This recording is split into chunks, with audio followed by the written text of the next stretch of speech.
I mean, I watched my father take his last breath, and he died thinking that I was his little girl. And right after my dad took his last breath, I went into the bathroom and did hard drugs right in his hospital bathroom. I'm 38 years old. I have 2 brothers, a mom and dad. I went to college. I bought my first home when I was like 26. There's no one way to become homeless. There's no one type of person that becomes homeless. Relied heavily on Matthew's Hope. Every Monday and every Wednesday, I was up at 8 a.m. waiting for Charlene to come down the street, beeping the horn so that I could get my food, because on Monday morning, I probably hadn't eaten for 2 days. I cannot imagine being a female. You could be very much in some circumstances become the prey. I went to jail as well. I got out in 2 days, and the only phone number that I had that I could call was my drug dealer's. And he opened his home to me. You know, now I'm like, well, at least I'm out of the woods. Sleeping in a trap house is no better. It's called survival mode. I'm off the streets. Now I'm under the thumb of my drug dealer. However, there was a predator in his home. A man much, much, much older than me that it was his home. I didn't have a way to make money. I mean, you got to pay rent in some form or fashion. You're in the situation of, well, you've got something I want, so take your clothes off. And you've now sunk to a lower low than you thought you could possibly do. Yeah. By the way, I got to tell you again, I'm proud of you. Thank you. I'm proud of myself. Should be. It's a lot. Yeah. Hi everyone, I'm Tracy Lewis with Imagine Marketing, and in a moment I will turn things over to Pastor Scott, who is the founder and CEO of Matthew's Hope, as well as Shelley Bradford, who is the president and executive director of Matthew's Hope. And they will be joined by Katie, who is a current guest of Matthew's Hope. Welcome to this week's episode of Straight Talk No BS with Matthew's Hope, presented by Imagine Marketing. At Imagine Marketing, we put in the extra effort to craft a tailored strategy for success. Book a free consultation today. In this episode, we continue our Real Faces of Homelessness series with Katie. Shelley, take it away. Thanks, Tracy. Hi, Katie. Thanks for joining us for this episode, and thank you for being willing to share your story. Can you start by telling the audience a bit about yourself and how you eventually ended up homeless? Thanks for having me on, Shelley. My name's Katie. I'm 38 years old. I was born in Cincinnati, Ohio. I grew up right across the river in northern Kentucky. I never anticipated being homeless. I did all of the things I was supposed to. I had a great childhood. I have 2 brothers, a mom and dad. I went to college. I worked for corporate Kroger. I worked for the Kroger company for 17 years. And life happens. Mm-hmm. And I am also an alcoholic and an addict. And I used poor decision-making and coping skills for a lot of the tough times in my life. And after my father passed away 2 years ago, I threw my life away. And I ended up, I got myself into trouble with the law for the first big time in the state of Kentucky. And I didn't want to do it. I wasn't ready. And I packed everything I could, including my dog and my boyfriend at the time. And I joke, but kind of not, my gas tank ran out in West Cocoa, Florida. Wow. And that's where it started. Wow. Okay. Before, and I think it's important that I want to touch on before we go further with this, because there's always a belief of why and how someone became homeless. The general public has bought into a false narrative. There's no one way to become homeless. There's no one type of person that becomes homeless. I mean, Katie just shared, I came from a family of mother and father. I had a good childhood. I grew up, I went to school. I think you got a bachelor's degree, do you not? I have a bachelor's in communications. Bachelor's in communication. She did everything right. And did 17 years. To the world. Right, yeah, right. Yeah, It's 17 years with a major corporation. Most people know who Kroger is.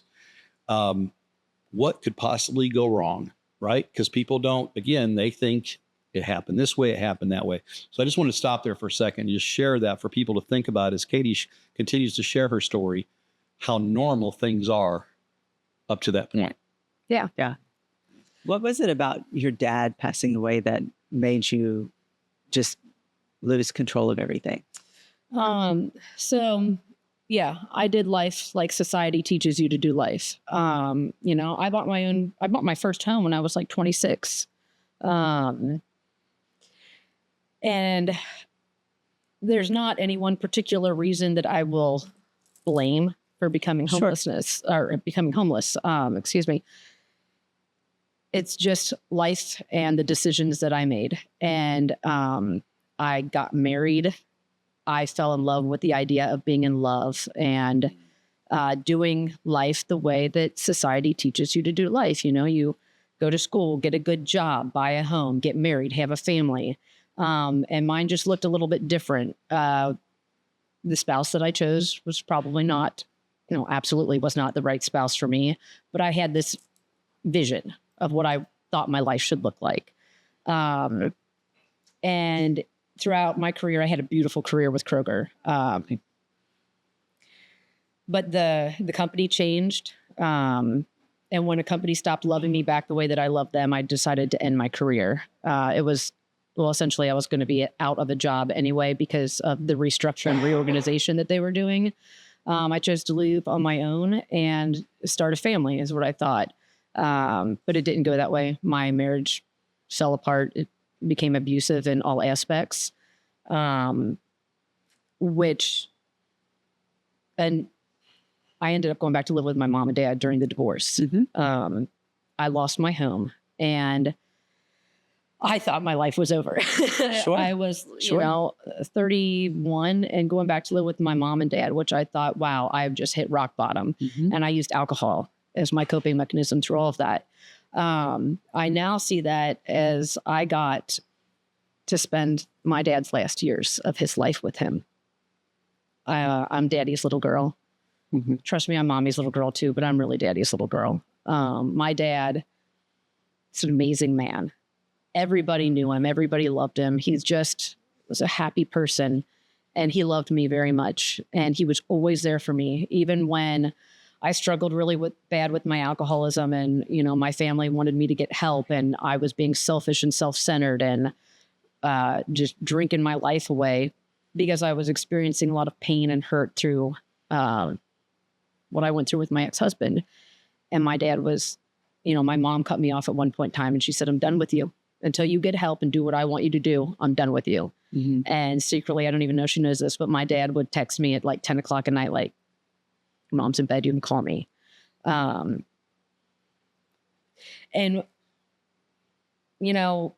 when somebody goes into the hospital, a loved one, out of nowhere, prepared to deal with the worst. And I didn't know that my dad was going to die. And I should have been there for him more. I should have gone to the hospital more. And I shouldn't have, at this point in time, I was fully engulfed in my drug addiction. Mm-hmm. Am I allowed to talk about drugs? Of course. Sure, Yeah. Nothing's off the table. My father knew something was going on with me. I was using fentanyl and crack cocaine all day, every day, right in my childhood bedroom. Burning through my 401k like I shouldn't have been doing. And he knew, but I think that he was in denial and he didn't want to see his little girl as a drug addict. Mm-hmm. And he'd ask me and I'd lie through my teeth to both of my parents. Do you think they knew it though? They would have had it. How could they not? Sure. And I think my mom would tell you yes, absolutely something was wrong. But they were in denial. They didn't want to see their little girl, their baby as, my mom called me a junkie. Especially you're successful, Yeah. right? The kid that did all the right things, Right. checked all the right boxes. How the hell are we here? Right. It's not possible. Well, it's a disease. And it doesn't help that you become the people that you associate yourself with. And I made poor decisions when it comes to friends and especially men in my life. But I'm still a big girl. I made all my own bad decisions. Nobody put that in front of me and forced me to do it. I made my own decisions, and I very, very, very quickly was fully engulfed in drug addiction. And and I lied to my dad about it. And I think that what really spiraled me out of control was, I watched my father take his last breath, and he died thinking that I was this little girl, but I felt like a liar and a betrayer and like just scum of the earth. And right after my dad took his last breath, I went into the bathroom and did hard drugs. And then in the hospital? Yeah. Okay. Right in his hospital bathroom. Okay. My entire family was there. That point in time, they didn't know. But at my dad's funeral, everybody pointed out the fact that I was a drug addict to my mother. So driving to Cocoa, you didn't know that was going to be your destination. Where did you think you were going? And I don't know. You just were. I just knew that I screwed up royally and that I was going to end up in jail. And I was really, really bad on drugs. And I thought, I had this boyfriend that came to Florida with me, and he said, let's go to Cocoa Beach. I've got fond memories of vacationing there with his childhood best friend. And I know, like, whatever, let's just get the heck out of here. I don't want to go to jail. And so we did that. We ended up in Cocoa Beach. I had enough money to have a hotel for like 2 weeks. And then, of course, that runs out. And, of course, I had to find drugs when I got to Florida. You can Google where to buy crack cocaine in Cocoa, Florida, and it'll take you directly to where I was. Sure. Isn't that crazy that I don't think the general public really knows how easy it is? I have often said, drop me into a city I've never been to, give me 15 minutes, and I will buy. And when you're an addict, you're that much more in tune. But they've made it so simple. There's an app for that. Right. Yeah. And it's insane. Especially you're trying to work through the trauma she's working through, along with the fact that she's in full-blown addiction. She's run out of money. That is the perfect storm for something really, really bad to happen. So talk more about the physical and mental abuse that you went through, if you're comfortable with it. Prior to getting to Cocoa, you'd mentioned it with your ex-husband. Talk more about that as well, if you're comfortable with it. Yeah, if you're comfortable. My marriage was completely based off of alcohol. It was almost like a requirement where I worked to drink. I was in sales with the second largest grocery retailer in the country. Sure. And I was in charge of making big decisions. So, you're taken out all the time, and there's always alcohol involved. And I started an unethical relationship. Outside of your marriage? No. Oh, okay. I started an unethical relationship in my career. I understand. That became my marriage. I understand. And we did nothing but drink. We found any reason to drink. And then when we were on our honeymoon, I had my first encounter with physical abuse. And then it just, my ex-husband encouraged me to leave my career. And with those words of, I got you, I'm going to take care of us, everything's going to be okay. And I fell into horrible depression when I left my career. I didn't have that routine anymore. I wasn't getting up, and I didn't have purpose anymore.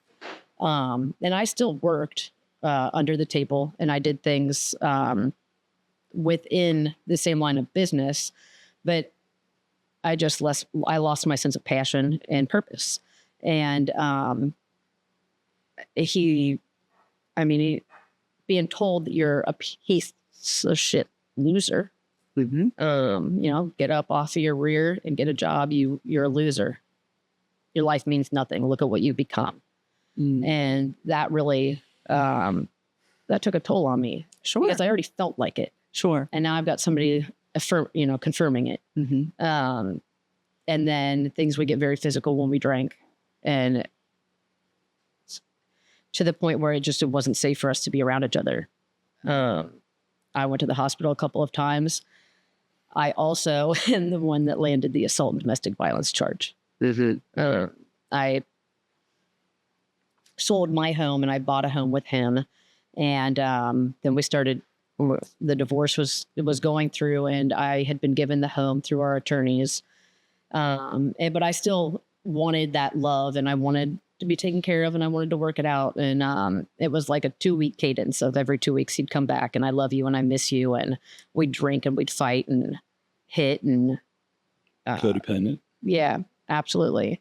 And I smacked him across the cheek one night, and I went to jail, and I was never allowed to step foot back in my house. I think that people need to hear the saying that you said earlier, I was in love with being in love. Absolutely. There's such a difference in being in love and in love with the idea.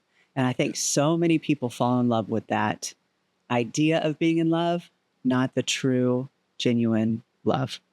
I think people need to hear that, because there's such a difference. Yeah. Yeah.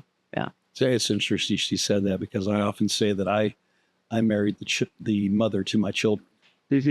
I found someone who was a great mother, in my opinion, and having grown up in a less than ideal atmosphere, several divorces between my parents, and abuse and sexual abuse and all kinds of stuff that took place, I find this person. And I think the best way to put it is I was in love with the idea of being in love and the idea of having, I'm a romantic at heart. You have a family, you have a house, you have children. And this was the ideal, and it messes with you. Yeah. Interesting that she said it that way. Yeah. Yeah. All right, Scott, you often talk about the role and that trauma plays in the lives of many of our guests, including the ones that use drugs, alcohol. Can you talk more about that relationship? Yeah, I think that, what a lot of people don't realize, and I'm not sure I fully realized, even not coming out of my own homelessness and my time of addiction, what have you, just how much trauma plays a role in all this. And I've said this before, sometimes you see somebody else's trauma and you go, that's your trauma? Let me tell you what I've been through, right? But each of us is built differently, and how we respond to trauma can be very different.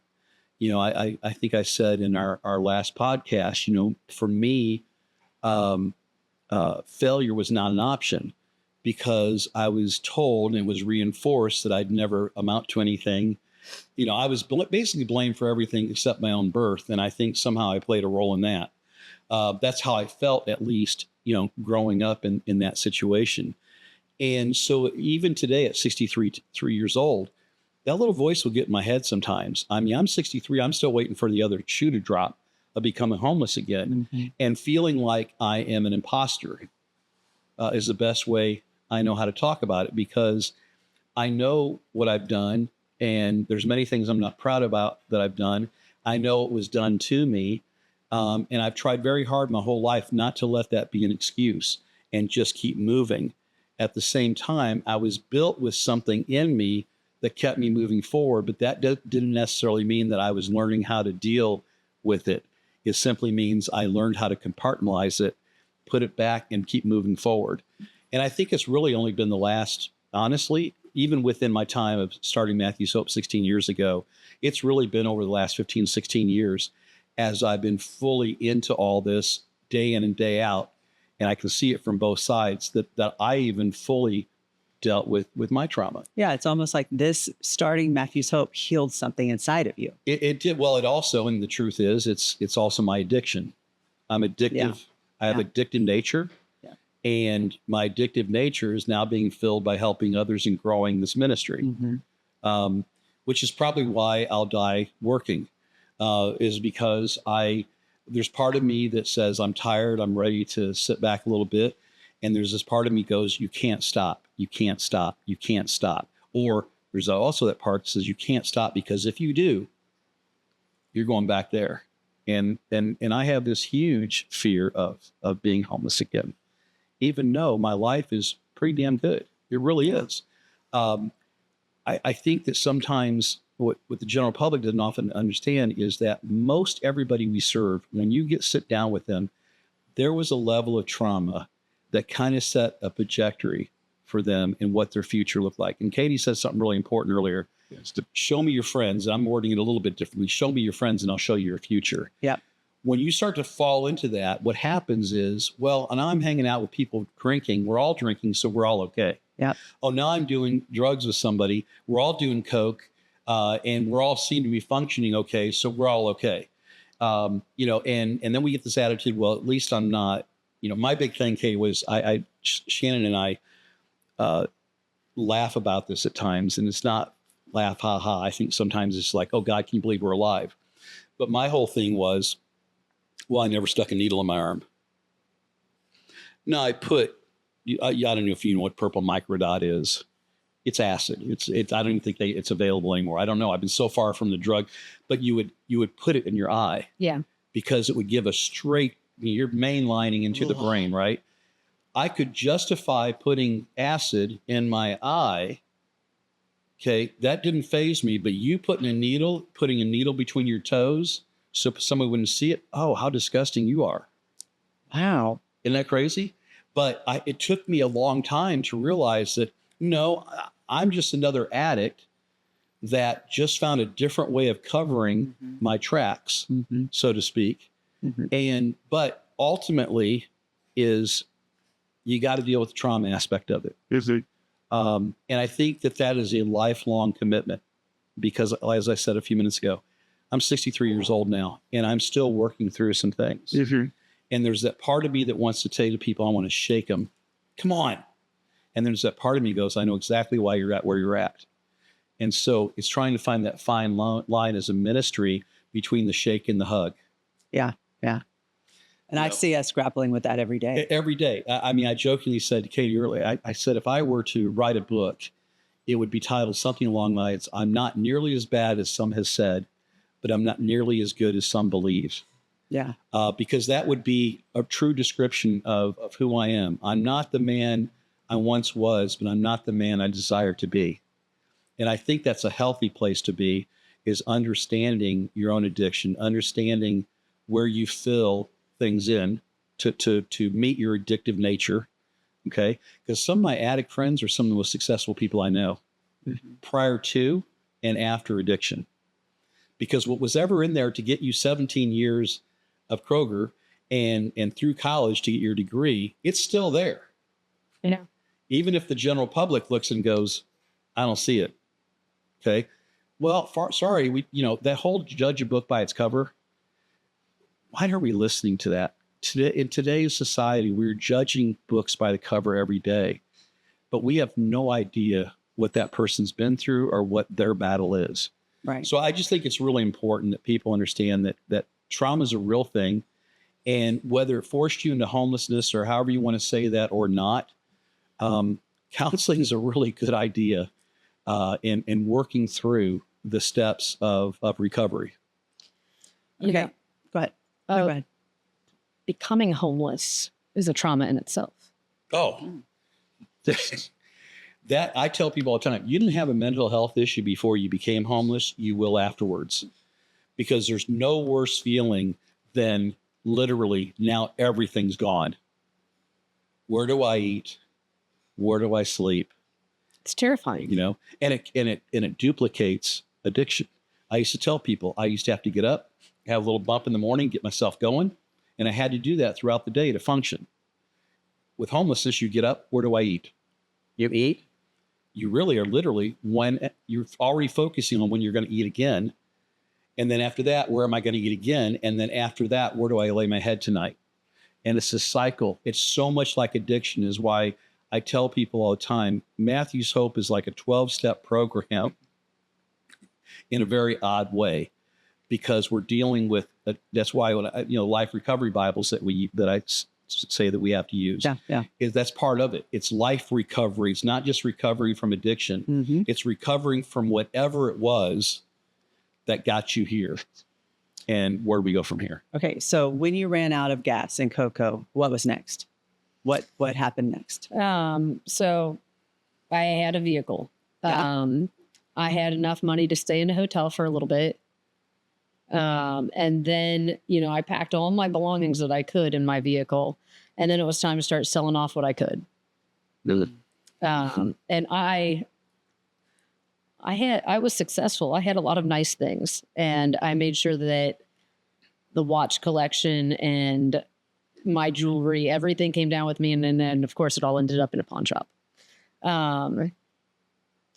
So So crazy you say that. 'Cause Katie, I sold off all my toys till there was nothing left. I mean, To hear her say that is kind of like, she kind of took me back to that place. I didn't go to the pawn shop, but I figured out because I had every toy. I had the motorcycle, I had everything. I had a Mercedes Benz.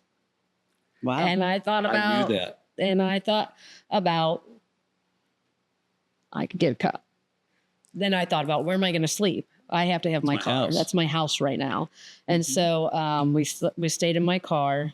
And so I thought that I was some like wanted fugitive on the run. And Sorry. is the truth. So in Cocoa Beach, very quickly, I think I was down in Cocoa for about, I don't know, maybe 3 weeks. And I got arrested for lying about my name. Oh, wow. Okay.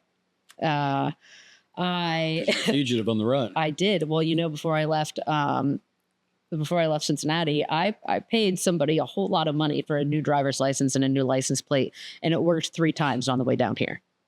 Because I got pulled over 3 different times on my travels, and it worked. The 4th time it did not, and I got arrested for lying about my name. The boyfriend that was with me at the time, he was also arrested, and my poor dog was taken by the sheriff's department animal control. So I spent 17 days in Brevard County for the first time. And when I got out, I didn't even have a phone. I had sold my phone. I had nothing. I had absolutely nothing except the flip-flops, the dirty pants, and the tank top I was wearing. And I started walking. And the only place I could think of to go to was the place that I found drugs. Because that's the only area I knew. And so I walked, and I found the boyfriend in the homeless camp at the bottom of Lime Street. I have a wonderful mother. She did help me get my car back. And so then I was the girl with the Mercedes parked outside of the homeless camp, and that's where I lived for like 6 months. We were in a tent in the woods. The very next day was the first time that I went to Matthew's Hope. People from the homeless camp told me, we got a place we're going to take you. They're going to give you some new clothes, and you're going to get some food. And I didn't know what to think. I thought my life was over. Like, just give me a shovel. I'll start digging my grave. Like, my life is over. I'm in a homeless camp. And then I got my car back, and then my journey of homelessness started. I went to Matthew's Hope. I got a shower. Oh my God, it was the best shower of my life. I didn't even take a shower there. I hear that so often. Best shower of my life. I also had been in jail for 17 days, and then my first night out in the woods, I got a pair of, I was really small. I weighed 92 pounds. You were small. I was so small. She was tiny. Yeah. She was concentration camp small. Yeah. I was disturbing. Face was drawn in, her bony. You were small. Yeah, it was scary. She was walking death. Yeah. With a Mercedes. The when they dressed me out in jail, the lady said, we're saving your life right now. She said, you probably won't realize it because you're getting arrested and it sucks, but I'm saving your life right now. Because she said, you're on the verge of dying. And Did you feel it? I didn't have any life in me. Yeah.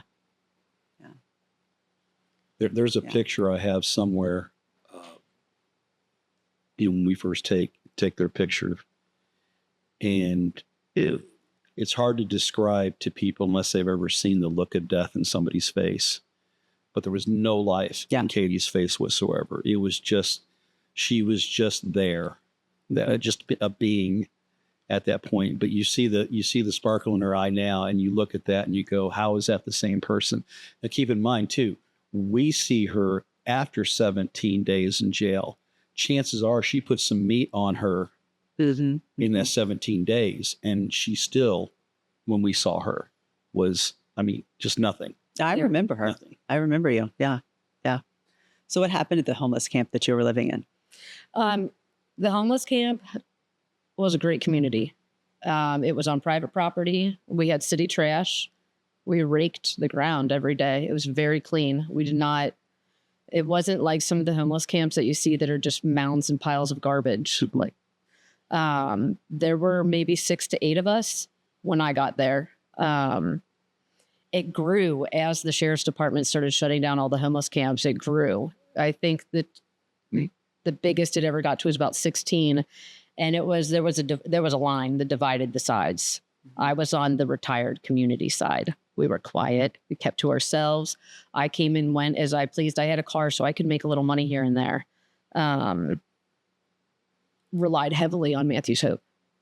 Every Monday and every Wednesday, I was up at 8 a.m. waiting for Charlene to come down the street, beeping the horn so that I could get my food, because on Monday morning, I probably hadn't eaten for 2 days. So the homeless camp, even like staying in the homeless camp, the boyfriend that I had with me, he got arrested several times. And it was scary. I was in a tent by myself. And which as a woman itself, about a third of the people we serve, a little over a third now, I think we're running about 35% or so are females. And as much as I can tell you it's tough to be homeless, I cannot imagine being a female out there with, first off, female issues. Let's just be blunt about it. Female issues, which are very different than what us guys go through. But also you could be very much in some circumstances become the prey. Is it? For one of two things: for rape, for being trafficked.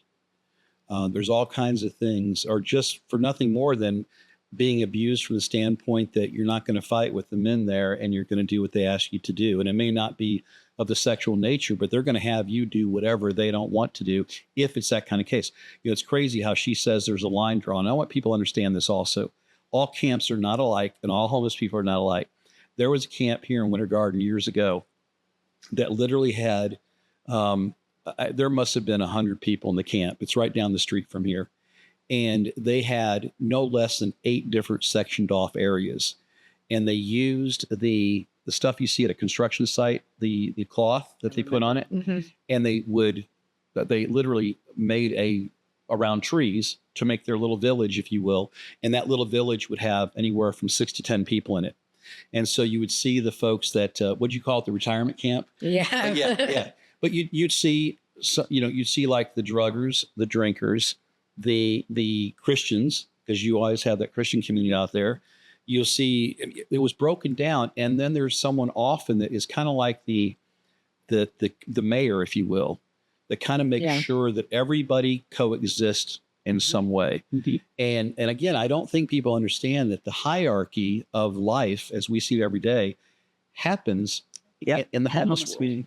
Very much like that, which is good and bad, because depending on who that person is, they can also be very much of a dictator and dictate exactly what you are and are not going to do.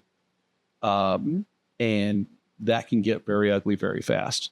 So what eventually happened to the homeless camp that you actually found a safe haven in? And then where did you go next after that? So the homeless camp that I lived in was on private property. A man that was homeless that eventually found his way out of homelessness donated this land. It had a fence around it. It said no trespassing. I think eventually Habitat for Humanity acquired the land. So there was the line of, here's the decent side of, those of us that lived that still were decent people. And then there's the side of the rough. So the only way I can put it, the really rough crowd. People that have probably been homeless forever, or that's the only thing that they know. The thieves. the people doing drugs right out in the open. And you can only get away with so much. So the sheriff's department did eventually shut down our camp because of the thievery. People stealing from the 1-9 station or the BP station or Dollar General, and always getting caught, and it always came back to our camp. And I was not there. They did it 3 different times. The sheriff's department came down and trespassed everybody. I was not there any of the times. I still have not been trespassed from that land. However, we had 24 hours to get out. And so our community, there were the 2 chiefs, Roy and Christine. And they kind of maintained everything. Great people. They took care of me. They fed me. They gave me my first Matthew's Hope bag. When I was alone, like when my boyfriend got arrested, and they made sure nobody messed with me. Just genuine good people. But Roy ended up getting arrested, and Christine went about her way, and everybody just kind of disintegrated and went their own way.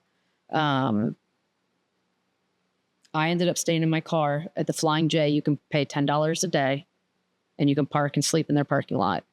And I did that for like a month and a half until the boyfriend that I came to Florida with, he got put on probation, and he eventually got picked up.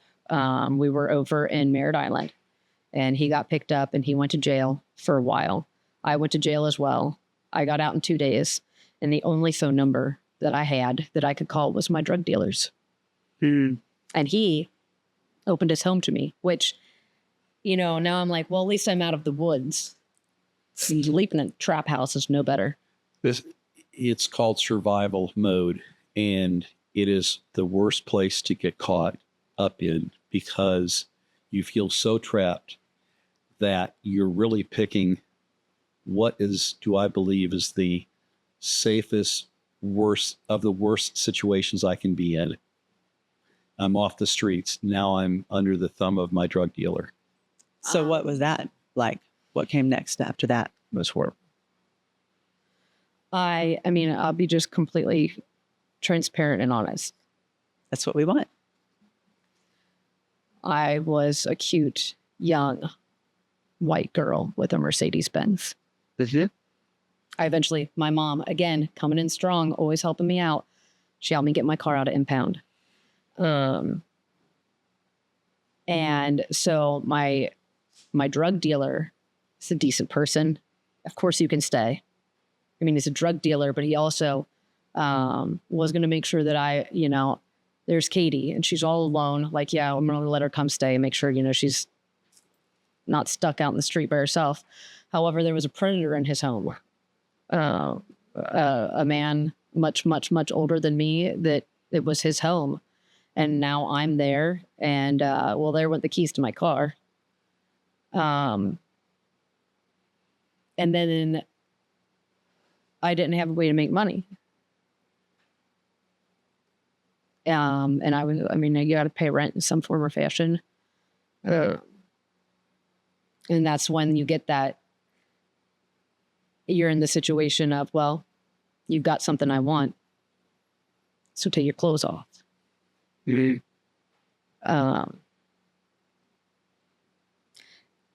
then the eviction notice, and they got evicted out of that house. And I was just we ended up at the Budget Inn.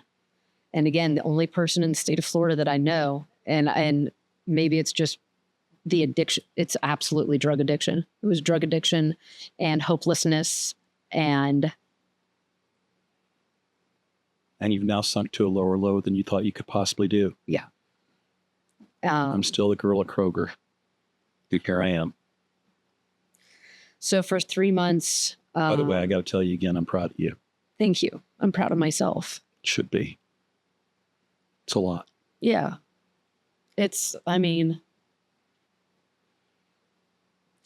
Sometimes I still kind of think back on at least the last 2, 3, 4 years of my life. And I'm like, was that real life? is this real life? Is this really? Yeah, but this is what I did to myself. I did this to myself. I threw away my life. You know, a lot of homeless people will say, I lost everything. I didn't lose anything. I threw it away. So for 3 months, let's see, I went to jail 4 times last year, a total of 4 times. I was essentially held captive in the Budget Inn Hotel in West Cocoa. I wasn't allowed. It was very clear to me I was not to leave. And that's when the domestic violence started. I got very abused. And the only way for us to afford a drug habit and paying for that room was, I mean, I didn't see it as any option. I was just told, like, hey, this is what's going to happen. And I started shoplifting. I could walk in Publix or Walmart and walk out with an entire cart of unpaid for groceries. And you can sell anything in the hood. You did? Mm-hmm. And I just dug myself deeper and deeper and deeper into what I call my own hell on earth. And at this point in time, that was a bottom, you know. I never envisioned living in a tent. I really, really never envisioned being a full-blown drug addict, making my way through life, stealing from people, making bad decisions. Held captive in a hotel room. Getting the crap beat out of me every day. It got to the point where the day that I got caught shoplifting was a great day. Yeah. Great day. I didn't put up a fight. I got caught and I went in with my arms wide open. I was ready. I couldn't do it anymore. I had the worst anxiety. So I thought I found the cure to my alcoholism in drug addiction. But when I had to start shoplifting, okay, well, the drug that I chose to do made me very anxious. So I had to level myself out and I started drinking again. I could not walk into a retailer without the liquid courage. And that day it was at Walmart on Wickham Road. And I walked out the doors and I walked through the parking lot and the sheriff was right behind me. And I had a smile on my face. And I knew that day I was getting caught. You know, you just have a gut feeling. Mm-hmm. And I went to jail and I sat for 38 days with no complaints because I was out of hell. Now, Brevard County Jail sucks, but I'm pretty sure all jails suck. I will tell you that Brevard County Jail has a reputation it's true. For being pretty damn bad. So I think we still when you think about that being better. Yeah, right. Okay. So I think we still have a whole lot to cover. Let's split this into two episodes. You want to come back for a second episode? I would love to. Okay, cool. Let's make it happen. Cool. Sorry if I wasn't quick enough. No, we have a lot to cover. Okay. It's good. I think it's important that people, you know, one of the reasons we chose to do the face of homelessness was to get people to understand there's so much more than the false narrative that most of them believe, because that's what's being sold to them, whether it's a government official or whatever. And people need to understand there is no one route to this. And yes, some people have done things to that are consequence to things they've done to themselves or things that have been done to them. And the truth is, does it really, really matter? No, because ultimately something else happened down the line somewhere that got you there. Again, that's not throwing a blame on anything. It's saying life happens, shit happens, it hits the wall, and sometimes once it hits the fan, you just don't even know where to turn. And that's when people start to self-medicate. It's a way out, even if we know it's bad at times. And there was days I knew it was bad, but it was better than being in my own head. Yeah. Yeah. Yeah, let's make this 2. Yep. Thank you everyone for watching and listening to part 1. Thank you to Katie for being vulnerable, open, and honest with your story. Please tune in to the next episode to hear how Katie's life has been transformed through her experience with Matthew's Hope. And please subscribe so you never miss an episode.